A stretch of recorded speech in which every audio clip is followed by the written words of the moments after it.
जय श्री कृष्णा, राधे राधे। नमस्कार दोस्तों, आपके अपने YouTube चैनल एक्सप्लोरिंग देव स्थानम में आपका स्वागत है। आइए जानते हैं प्रदोष व्रत की पौराणिक कथा। प्राचीन काल में एक गरीब पुजारी हुआ करता था।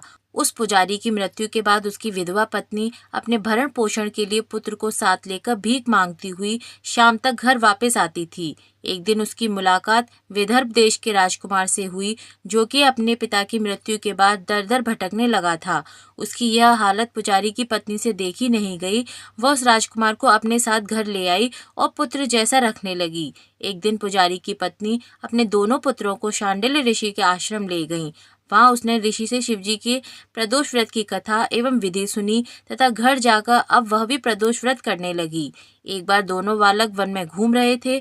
उनमें से पुजारी का बेटा तो घर लौट आया, परंतु राजकुमार वन में ही रह गया। उस राजकुमार ने गंधर्व कन्या को कीड़ा करते हुए देखा तो उनसे बात करने लगा। उस कन्या का नाम अंशुमति था। उस दिन वह राजकुमार घर देरी से लौटा। राजकुमार दूसरे दिन फिर से उसी जगह पहुंचा जहां अंशुमति अपने माता पिता से बात कर रही थी।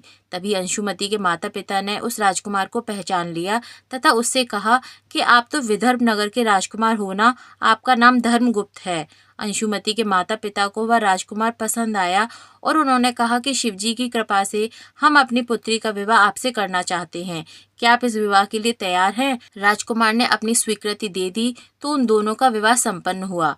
बाद में राजकुमार ने गंधर्व की विशाल सेना के साथ विदर्भ पर हमला किया और घमासान युद्ध कर विजय प्राप्त कर ली तथा पत्नी के साथ राज्य करने लगा।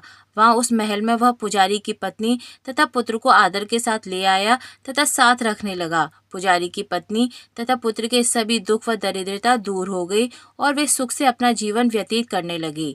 एक दिन अंशुमति ने राजकुमार से इन सभी बातों के पीछे का कारण और रहस्य पूछा। तब राजकुमार ने अंशुमति को अपने जीवन की पूरी बात बताई और साथ ही प्रदोष व्रत का महत्व और व्रत से प्राप्त फल से अवगत कराया। उसी दिन से प्रदोष व्रत की प्रतिष्ठा व महत्व बढ़ गया तथा मान्यता अनुसार लोग यह व्रत करने लगे।